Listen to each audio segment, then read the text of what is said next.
We're here in the studio here today with what is nearly the stock Tom Morello setup.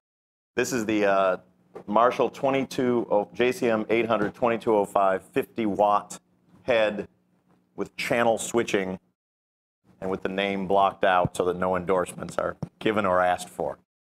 This is not my cabinet. Normally I have a 4x12 PV cabinet that I use that sounds like my sound. This is the cabinet they had here at the offices of Guitar World, which we're using today, which is going to sound pretty close, but it's not exactly what I use. As far as the pedals go, there's a ancient early 80s Crybaby wah-wah pedal there. I believe it's missing one little hoof.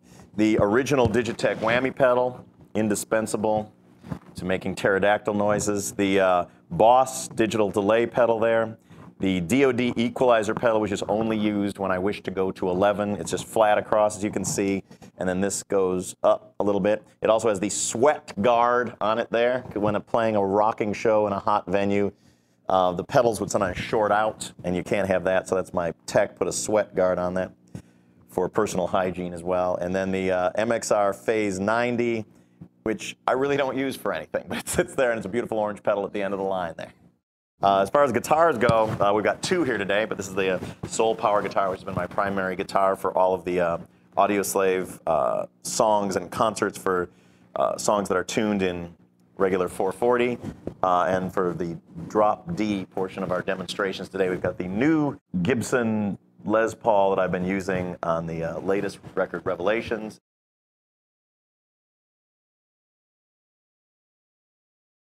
When it comes to like sort of creating new sound, I never really kind of go into the process going, and now I will create a new sound. It's just in messing around on the guitar, it's sort of different. It's concentrating on the happy accidents and the eccentricities that just sort of occur, and rather than letting that go by as a glitch or as sort of a one-off, I'll practice something. So if I were, I mean, I don't know, just set the delay sort of at a random setting and then step on it, would sort of see what that sounds like. Okay, that kind of has like sort of a slap-backy sound. So the first thing, you know, and then it's just, I have a very, very simple setup, but by sort of manipulating in different ways, we can see what happens. So that's on kind of a slap-back delay. So what if we were to use the toggle switch with the slap-back delay? What might occur?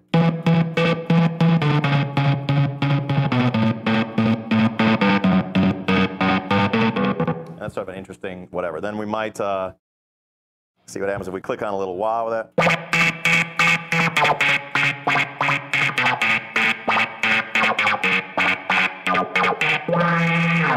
Alrighty, that's something that could end up as music down the line.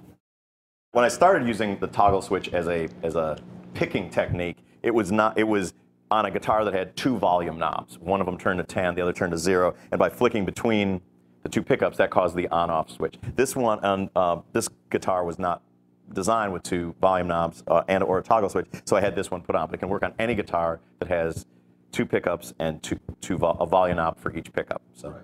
This one is customized, but you do not need a customized guitar in order to do the toggle switching.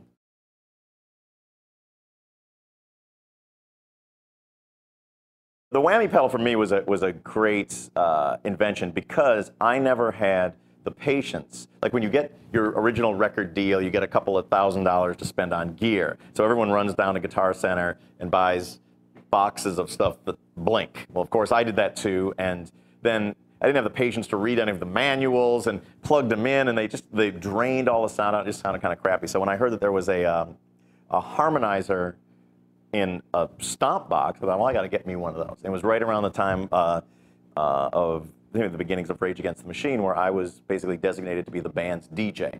And I found with some very simple manipulations of a very simple pedal that all of a sudden the guitar, for me, was finding a lot of very new sonic possibilities. I mean, the most sort of obvious one, which was, and one thing I've also had, sort of always had the sort of the credo with my pedals, like, you know, subtlety isn't so high on my list of things to go. It's like, I used to go, you know, when you first go into a guitar store and you try a delay pedal, you turn all the knobs up and it sounds crazy and it's beautiful and awesome. Then later on, you know, you're playing in a band, so you got to ratchet everything back for you know, a little analog sustain. I always kept my mindset with the first trip to the guitar store to see how crazy it would get. And you know, a lot of things with like the whammy pedal, it's the you know, the 2 octaves up help to really emulate that kind of Southern California gangster rap sound. And it's like, you know, Dr. Dre was very influential in.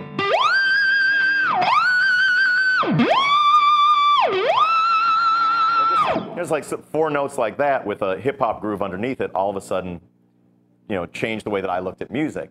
And I started studying very much more DJs rather than guitar players and trying to emulate those sounds.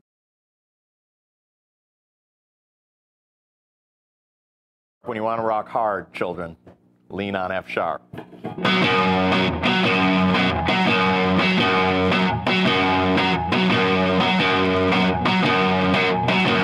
Just octaves on F sharp that just bounce the field. And then a little riff that goes.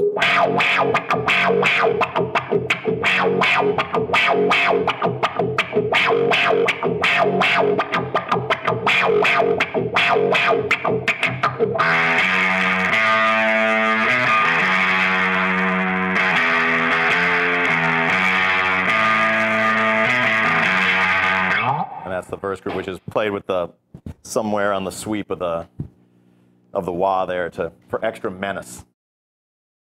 That was sort of like Ghetto Boys. That's what we were going for on that. Was sort of like a Ghetto Boys menacing Houston 6th Ward sound on that.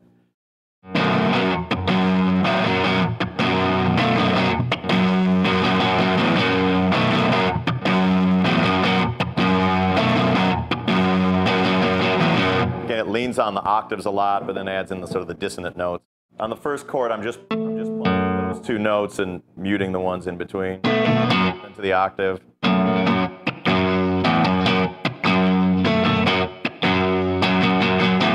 The A string's never played in that.